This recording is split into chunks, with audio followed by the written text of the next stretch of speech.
Alam niyo bang ang kulay orange na pusa ay napakaswerte?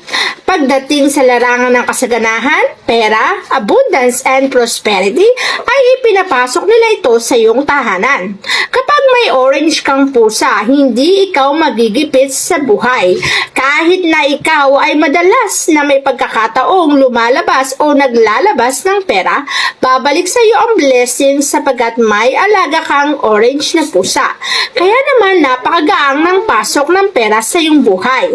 Ang mga orange na pusa rin ay may kinalaman sa mga ritual na ginagawa na kung saan kung ikaw ay gagawa ng money ritual ay itabi mo lamang ang pusang orange sa iyong tabi upang ang money ritual na iyong gagawin ay mas malakas ang kapit ng swerte. Ganyan kaswerte ang kulay orange na pusa. Kaya naman kung ikaw ay nag-aalaga ng pusa at ang kulay nito ay orange,